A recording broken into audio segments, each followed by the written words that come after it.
Good morning, people. It's Steve over at Citroen Car Sales. Now, today has been a very, very interesting day because it started off amazingly because I had one of the most loveliest breakfasts. Yes, I needed breakfast first thing in the morning. So went to the local farm shop. Very, very nice. I do like a pot of tea and breakfast in the morning. So, I've got a car in the workshop I just bought in. Now, I've actually sold that car, but I need to change the rear brake pads. What else do I need to do? I think that's about it. Yeah, I'll do that before it gets delivered next week. So hopefully your day started well, because mine started very well. Good morning, people. Again, good morning. So look at the grey. Look at the grey. I think it's the sun that's hiding behind the clouds. Anyway, I thought I'd show you quickly how to change rear brake pads. I know. Now, it's not as simple. Not anyone can do it because you actually need diagnostic equipment. So, Grand C4. Okay, now this is sold, but I knew the rear brake pads were just slightly low. So I was like, you know what? I'm going to change them for free. I know they don't even know. You have to change them anyway. So what you need is an Autel or Snap-on or a billion other ones. Okay. What I'll do is later I'll show you how I reactivate. But you plug into the car because it's got an electric handbrake. So you plug into the car and then it tells this to release the handbrake. So then you can do the job. Okay. Otherwise you never get the caliper off. So, caliper off, change the pads, should be nice.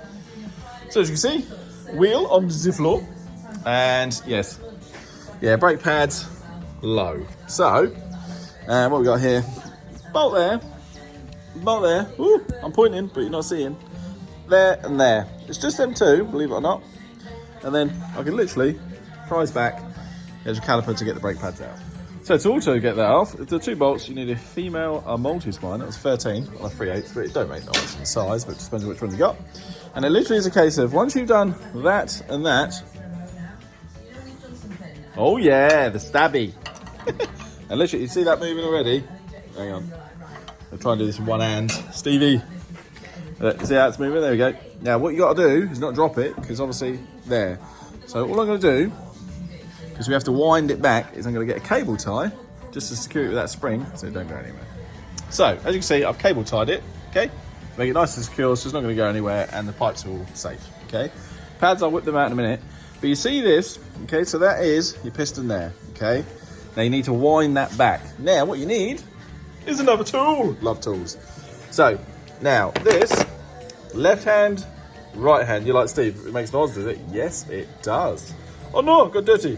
So, this is for doing the left-hand side. The reason for that is when you're screwing it in, it's going anti-clockwise, okay? That's what you want to do. It's anti-clockwise to push that back in, okay?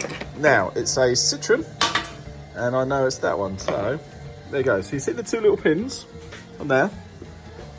Two little holes. So that is sitting there like that. You see then the two little holes there? Like that, you see? Simples. See, nice and easy. Now I'm trying to do this one-handed, but it's not very easy. So that would go like that. You get the gist of that. And then we have this. When I get it out, one-handed. So that then sits in like that. You see? So then the force. So give me 2 secs. I've got to clean my hand. So, as you see, new pads in, new clips as well. So the box comes with new clips. So if you look at the old ones, you see they've got different shapes. There's 2 dots there, 1, 2, 3. So when you take them off, just remember which way goes where. So put that on for the inside, put that on for the outside. Comes with a couple of little bolts. But the little clips, you see these old manky ones, don't put them back on, people. Get the clean, new, shiny ones. So yes. I believe these Duratec. Yeah, they are. So these come with all the new clips and bolts anyway. Happy days. So they're now in. I'll put some copper grease around there just to ease it so it's nice and sloopy slidey. And then I'm going to take out that now. And the reason I left that in is because if you release that previously, it will just naturally start coming out because of the pressure. So I'm going to take that off, put it back on, bolt, jobs are good. So that's it. Put the bolts back in, jobs are good. Nice and shiny. Now, to do the other side. What, about 5-10 minutes? Don't take long, people.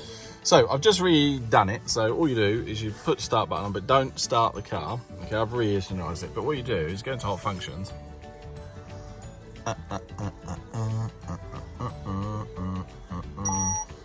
going to be like, parking brake fault, blah, blah, blah, because I'm going into the system, okay? So when I was doing, before the service, I'd go electric brake caliper release, okay? So then that would deactivate the parking brake, okay? You can do it individually and stuff like that. Just release both, man, it's easy enough.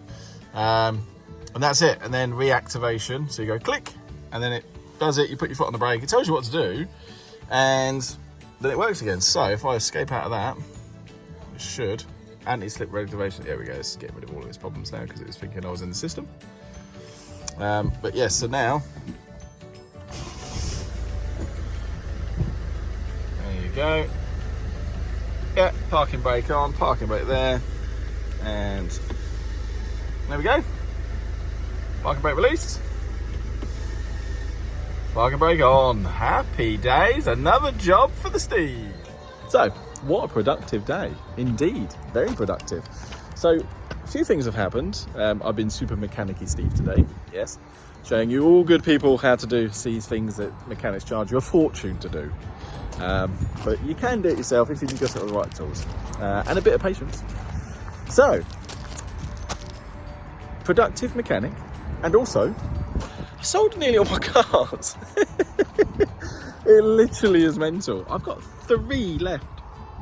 1, 2, 3. That's it. Sold. Well, all of these are now sold. Oh well. So we have left 3 cars. Have we got 3? Yeah, I've actually got 3. And I might change my mind and not sell them because I'm just thinking, you know what? I'll soon be on holiday. Ba-da-ba-bum. So, the cars left. Rolls Royce Silver Shadow 1. Why is that car still here? Mental. You think that's mental? 1980, that was a 1977 by the way. 1981 Jaguar XJS. The one that we rebuilt, literally. What a car. And then, the last car I have for sale is the Peugeot 407 Badass Mobile. Look at that, sport car. It's lovely, isn't it? And it's diesel, 1795. Man, that's cheap. So, yeah, I've sold all the other cars. So, this will soon be empty. Empty, yeah, Land Rover and all that I sold today. There's loads, they're all going. So, what do? Do I buy more cars? Or do I just, like, get a football goal there and then, like, play all day? Hopefully you're having a good day.